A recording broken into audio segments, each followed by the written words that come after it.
All right. Good afternoon, everyone, and thank you all for joining us this afternoon.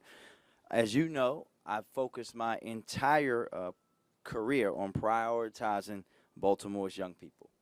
They are our future, and we must devote our resources, time, and energy into making sure that they have the opportunities they deserve to grow and develop into their best selves. However, we are continuing to see heartbreaking levels of youth violence in our city. We all know that this is unacceptable. And I made a promise to Baltimore that we would bring everyone and everything to the table to protect the lives, safety, and well being of our young people, which is why I'm standing here today with a diverse group of interagency, government, and community partners who all want the same thing, and that's to see our young people thrive. The Mayor's Office of Neighborhood Safety and Engagement, the Mayor's Office of Children and Family Success, the State's Attorney of Baltimore City's office, BSIT, the University of Maryland School of Social Work, represented by Dr.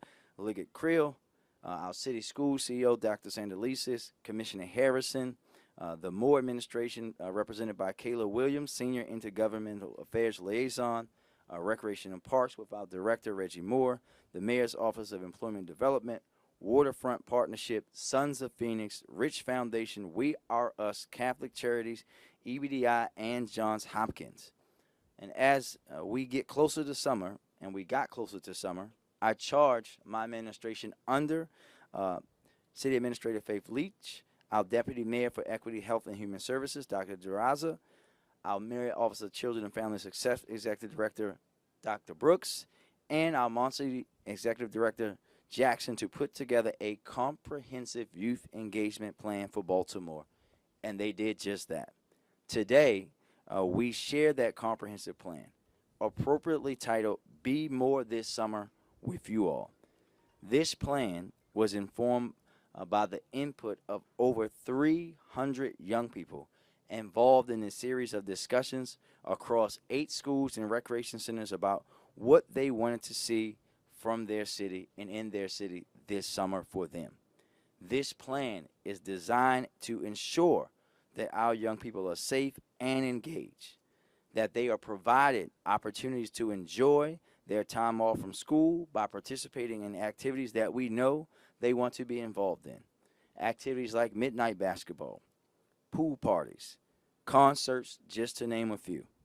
While we'll share more details about this summer program and events later this week, the plan also includes how we'll manage engaging our young people around Baltimore's curfew ordinances in a way, and I want to be very clear about this, that limits unnecessary interactions with law enforcement while also ensuring accountability for parents and guardians. We know Baltimore has questions about what this will look like, and given the weight of this conversation, we are gathered here today to share that information. Beginning Memorial Day weekend and going through Labor Day weekend, we are going to be standing up 2 connection centers, youth connection centers. C.C. Jackson Recreation Center on the west side in Park Heights, and Councilwoman Rita Church Community Center in East Baltimore. While I'll let Executive Director Jackson get into the details, I want to be clear. We will be engaging young people around the curfew and holding those who choose to participate in unacceptable activities accountable. However, we are doing this the right way by minimizing those unnecessary law enforcement interactions and providing the services and resources that our young people need, be that social, mental, or emotional. These are not detention centers for our young people. We purposely have them at recreation centers. These spaces will intentionally balance positive engagement opportunities with accountability for youth and their parents. Our approach will be informed by lessons learned from past curfew attempts and operations, including the need to lead with structural supports outside of school hours and immediate connections to services and resources tailored to the specific needs of our young people and their families. And it will be integrated with our programmatic offerings in a way that encourages young people to engage in safe, enjoyable activities that we know they want to be a part of. While I want to acknowledge that a curfew policy will not stop crime, it is a piece to the larger puzzle. This activation is in response to the growing need for us to connect our young people and their families to vital supports and provide them with those safe, welcoming environments as an alternative to being out late at night when, frankly, they shouldn't be. And we all know it. I want Baltimore to know that any young person under 17 out after 11 p.m. and under 14 out after 10 p.m. on the weekend, Friday, Saturday, and holidays without a parent or guardian will be engaged by non-law enforcement staff where they will be first encouraged to go home or call their parent or guardian. Then if they can't, they'll be transported to an engagement center where they will be supervised by staff. Staff and areas to play, eat, or sleep will be made available while awaiting pickup. And as a part of our integrated approach at pickup, a calendar of summer program information will be provided to both youth and their guardian to raise awareness of youth-centered summer options and to defer future curfew violations.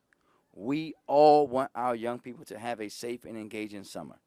Enjoy that time off of school and get connected and develop in the best way possible. That is what this is about.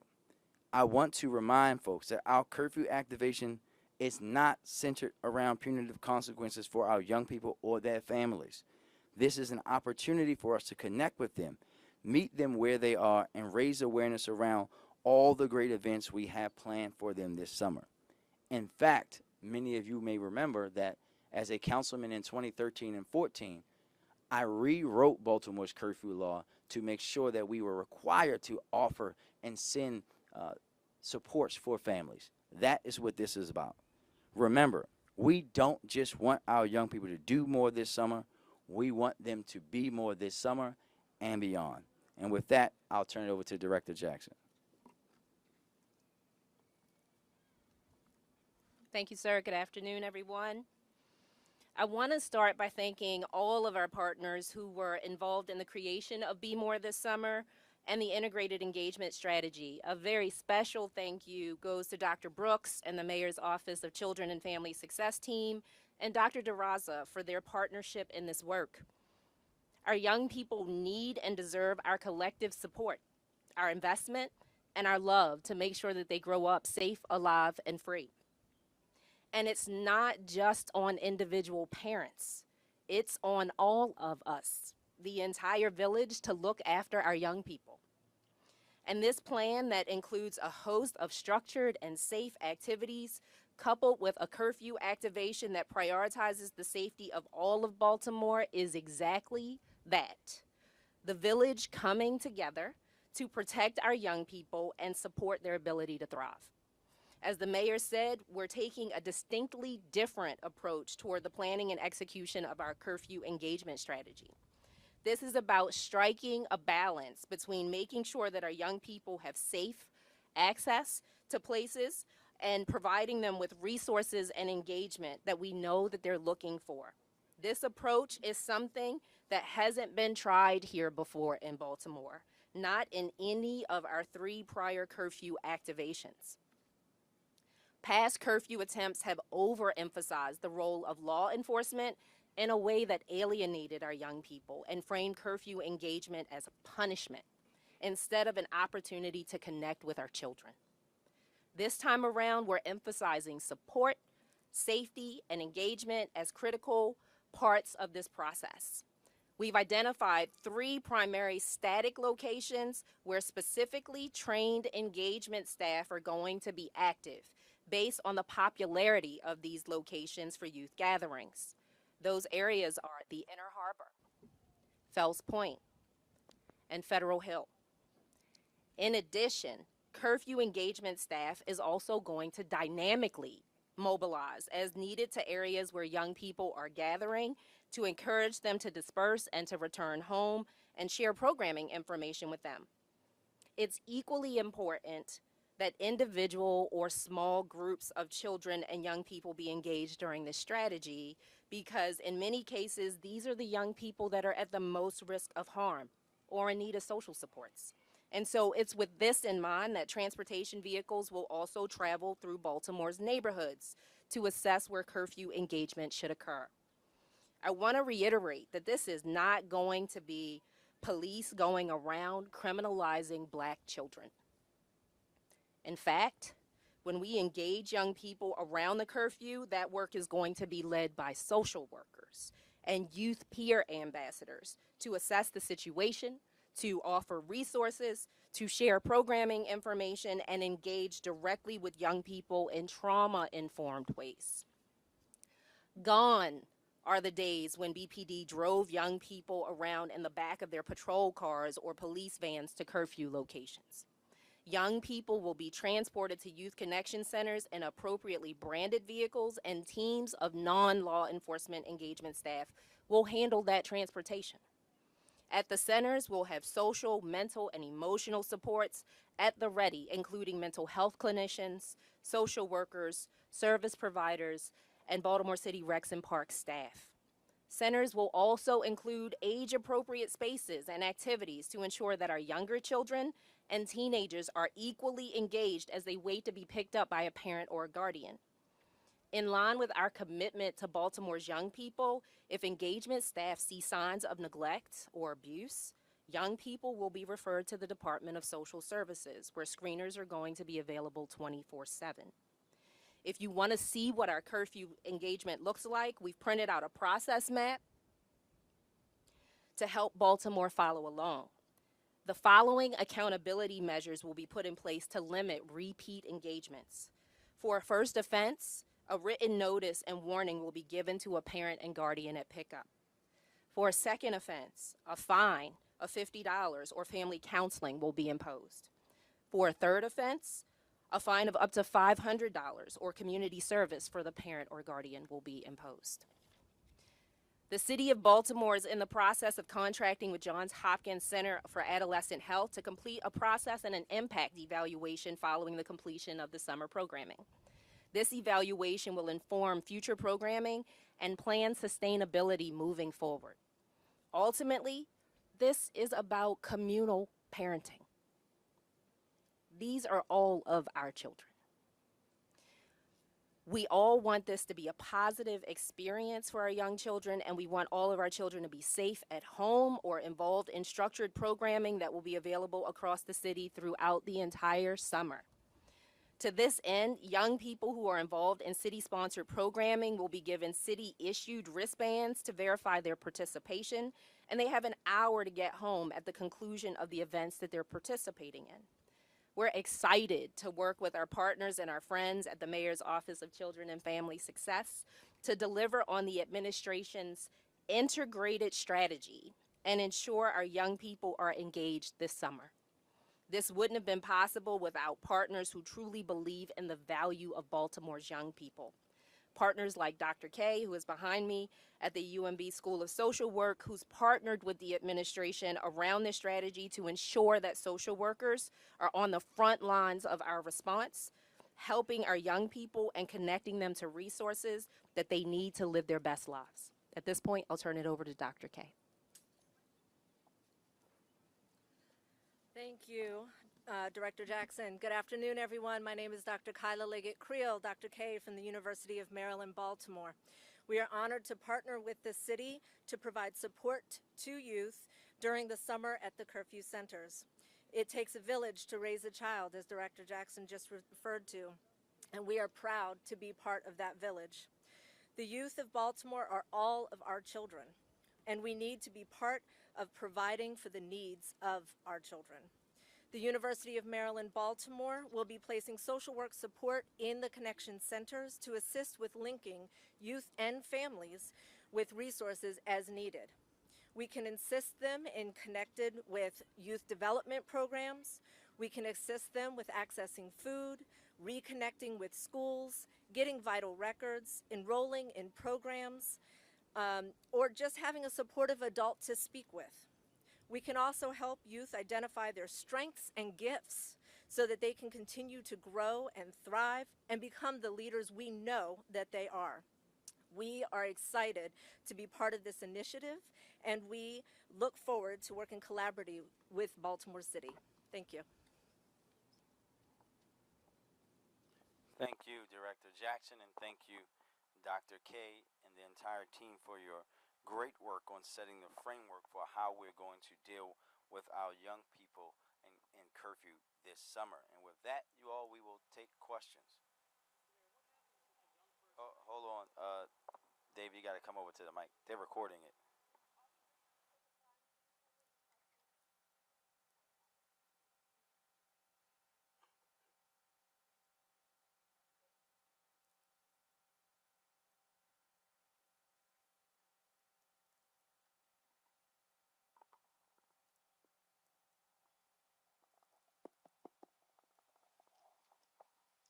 Thank you very much. Mr. Mayor, what happens when a young person refuses to cooperate? Now, Lou would like to ask a follow-up. Yep, I'll let the director start that, and I'll follow up on that, director. So the first thing that I'll state here, and thank you for your question, is that the curfew ordinance is not rooted in criminality, right? And so what we won't be doing is detaining or forcing our young people to be transported to centers. There's a reason, though, why we've been really thoughtful about making sure that both a social worker and a youth peer are on the transport vehicles. Because just like many of us, young people respond to their peers. And so we'll be using those young folks to strongly encourage young people to, one, go home, right? That's the first thing that we're going to be having young people say. Two, ask if the young person needs someone to come and pick them up and whether or not they can facilitate making a phone call for them for that pickup.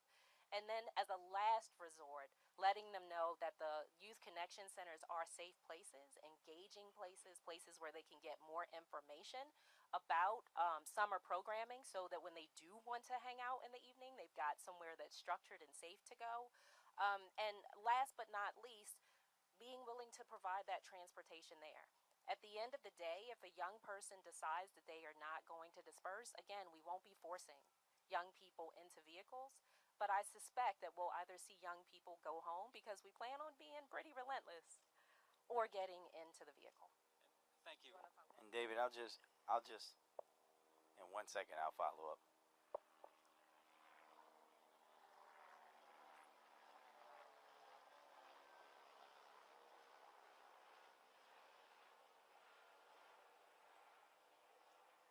Slowest helicopter ever.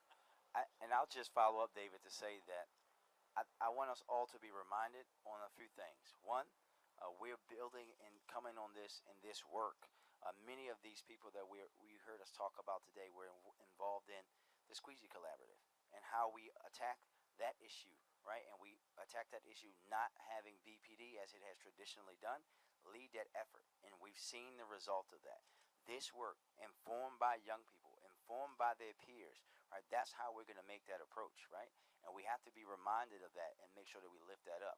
Because just like during the pandemic, when we had ordinances and things and orders that BPD couldn't enforce, we were able to do that by working with community partners and others to make sure that Baltimore was doing the right thing. And that's how we became a city that fared far well, much better than other cities around the country. And even when BPD was leading the enforcement in those previous years, they were never forcing young people into the vehicles.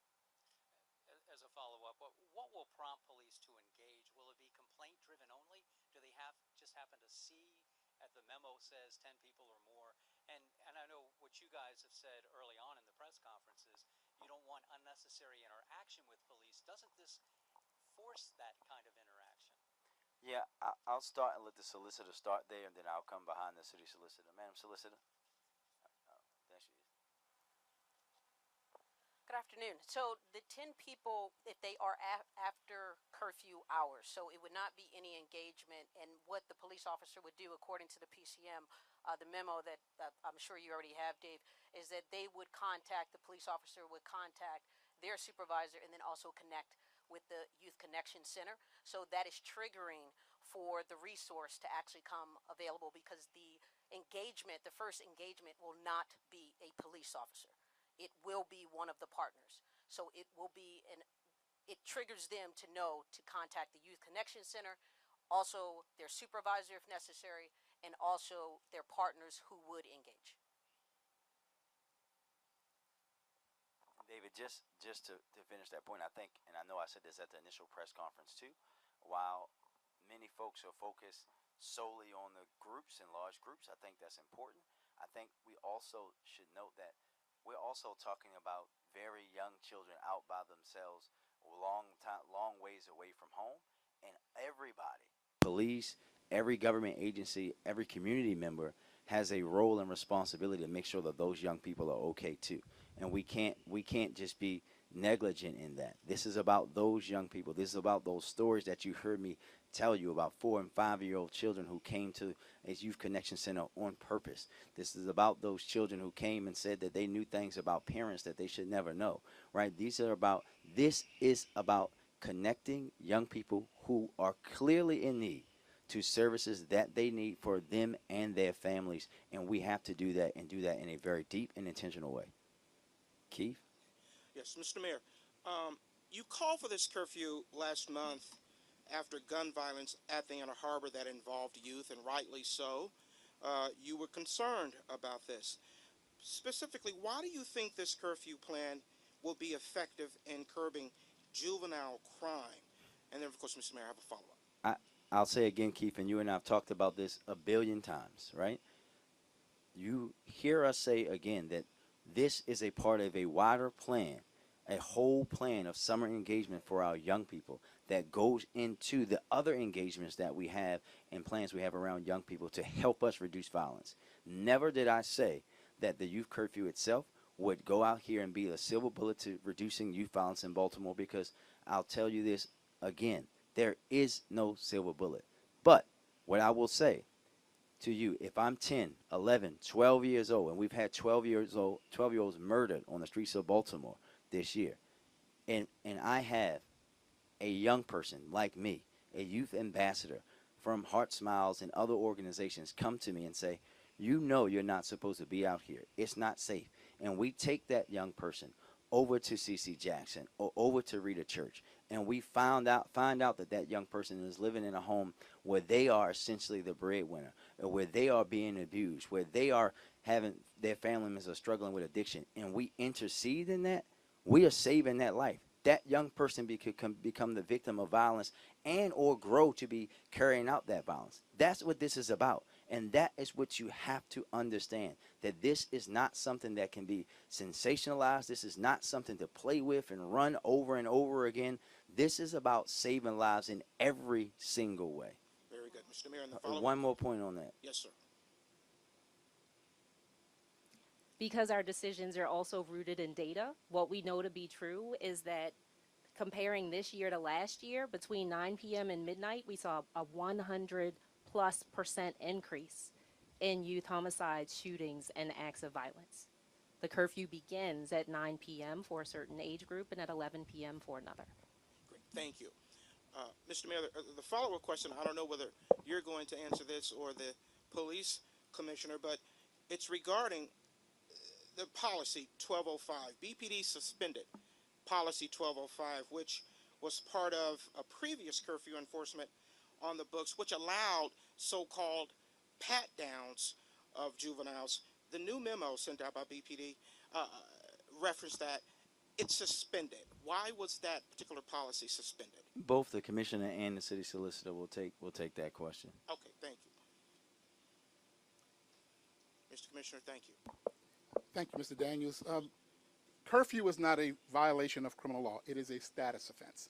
And because it is a status offense and status offense only, national best practices have suggested that when we encounter a young person for truancy by day or curfew by night, unless we have reasonable suspicion to believe that they are carrying a firearm for a status offense alone, absent that reasonable suspicion of a crime being committed, we're not doing a pat down. And so we're following the Constitution there. Great, thank you. Hi there. Hold 1 second, man. Go ahead. I just wanted to reemphasize the goal is to de-emphasize the role of BPD in this entire process. This is part of a comprehensive and collaborative approach where, as the mayor has stated, as the Squeegee Collaborative has done, where we are de-emphasizing law enforcement's role here in bringing more resources to our kids to solve our problems. How will the city go about verifying the ages of the young people they encounter? Yep, I'll let Director Jackson walk us through. Bless you. Walk you through how that will happen, Director. Thank you for your question. Obviously, we won't be identifying or requesting identification from each young person that we encounter, but we will be using our best judgment with regard to what the appearance of the young person tells us with regard to age. Either way, what we're talking about is positive engagement with a young person that is either bound by the curfew or a young person who's not, right? So we are having positive interactions and conversations with young folks and making the appropriate connections to resources, transportation to youth connection centers as deemed appropriate. It's going to be a bit easier for us to determine if someone is 14 and younger, obviously, than to determine if someone is 16 or 17 years old. Either way, we're going to make sure that the engagement is happening. And quite frankly, the engagement may serve as a catalyst in itself with regard to folks starting to move home and or to join us at a connection center. Good afternoon. I just have two questions. I know a lot of the stipulations of this plan is new. It's never been done before. Other than the news media and social media, how are parents getting this information? Are they getting letters going out in the mail, or how are they receiving this? Because a lot of people don't watch the news and they don't know about the curfew and everything else. Thank you for that question. I would offer that this is probably the most robust communications plan that I've ever been a part of. So we have printed 80,000 palm cards that are two-sided. One side speaks to the curfew ordinance and the violations associated with that ordinance, and to demonstrate true integration and really wanting to drive parents and young people to programming. The other side of that palm card does just that. It directs them to the Teen Zone page on the Mayor's Office of Children and Family Success, so that they are aware of programming that's happening in their neighborhoods and around the city. Those are being dropped in backpacks of all 75,000 Baltimore City public school students on Friday. In addition to that, we have recordings that have been made by Dr. DeRosa that are going to be going out as robocalls and text messaging across the entirety of Baltimore City. That robocall will also go out on a routine basis on 92Q, on 95.9, on WEAA, and through Baltimore City Public Schools. In addition to that, we'll have information on our website, on Mayor's Office of Children and Family Success website. The mayor will be recording a video on this himself tomorrow. And we also are making sure that Charm TV produces information here. Last but certainly not least, because I want to drive this point home about the power of youth voice. Youth ambassadors are going to be recording videos and messages and asking and answering frequently asked questions to make sure that young people are hearing directly from their peers on this. So I would offer a fairly robust, comprehensive comms package is rolling out for this. And let me start that off by saying that it's 10 p.m. Do you know where your children are? Yes. It's that simple, Brittany. And I would, and 11 p.m. for the older ones. Do you know where your children are? And I would request the assistance of all of our partners in the media to run that like you did back in the day. Run that so that everyone who sees will know. And then my last question, for the children who are taken to these youth centers, when parents don't come pick them up, what's next? So I'm going to rewind the question a little bit just to make sure that folks know what the attempts to getting parents to the centers will be. Because we're partnering very closely with Baltimore City Public Schools, their staff will also be there. And so when students and young people arrive at the center and we identify who they are, we are going to be using a Baltimore City Public School team member to access their emergency card information, which should house not only their primary contacts, but their secondary and tertiary contacts. As we make the call to the first contact, if we don't make contact, we'll go to the second and then go to the tertiary. And we'll continue to do that in 15-minute clips until we've reached someone. If at the end of the night we don't reach anyone, we will be engaging our partner, the Department of Social Services.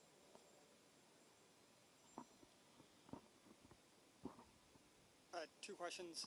The BPD memo talks about law enforcement focusing on groups of 10 or more kids. Will law enforcement be tasked at all with approaching kids in smaller groups? If there's groups of 3 or 4 kids, does BPD get involved in those cases? Yeah, I'll let the commissioner talk about that, but I'll say again that, as I said earlier, if you're a city official, regardless, if you see some 5-year-old walking around at 1, 2 in the morning, you have a duty to make sure that you intercede and get and do whatever is in your power to get that young person in the care of DSS. Period. I think my answer is aligned with the mayor. Police officers who are out there and observe what we might believe is a very young person, and if what we believe is a scenario that poses danger to that individual, then we have to do something to ensure that that individual is safe. And so this is not about taking the child into custody. This is about making sure the child is near their home, on the way home, and if they're in a desolate area or an area that the police officer would believe is unsafe, and it's unsafe for that child to be there, well, we would take the appropriate action, coordinate with the supervisor, coordinate with the partners, and make sure those partners who are tasked with coming and engaging can actually get to do that. The city already has huge staffing issues across many different agencies. Go ahead. Just wondering how many people do we know are going to be needed? This way, we can't hear you.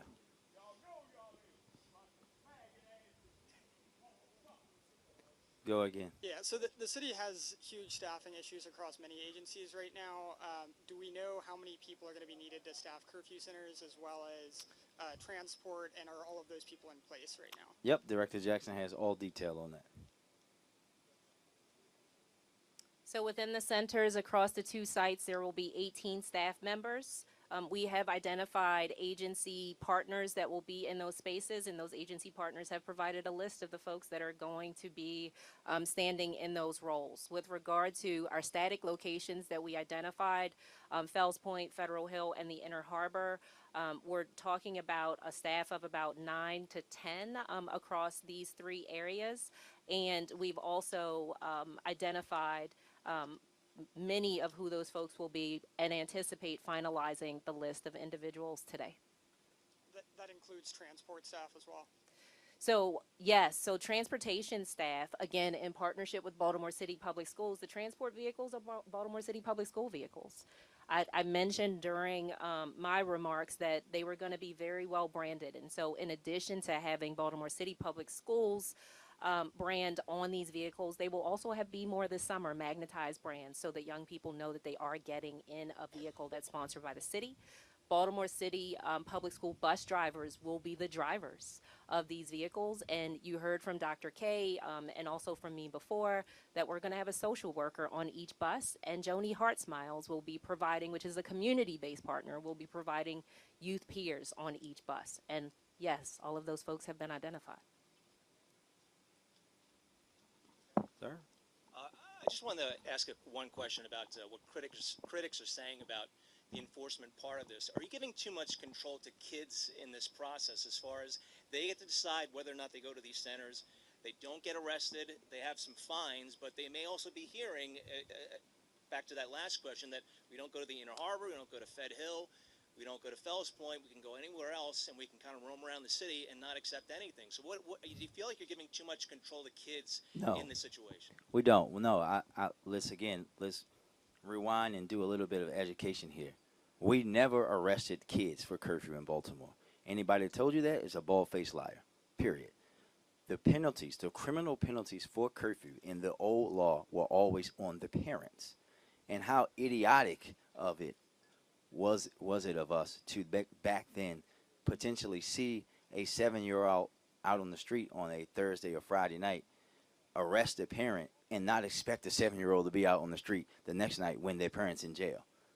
This is about doing this approach the right way. And again, even when BPD was doing it in 2011, 12, 13, 14, 15, 16, they never forced the young people to come. Never happened. They never chased young people. Never happened. And we know we had success in that law enforcement focus model with some growth as we grew and had the other agencies involved. We know based on what we've done with Squeegee, we know based on what we do with Opportunity Youth, we know based on what these community partners and all the folks you see standing here with us today accomplish with young people each and every day, that we can have the desired impact.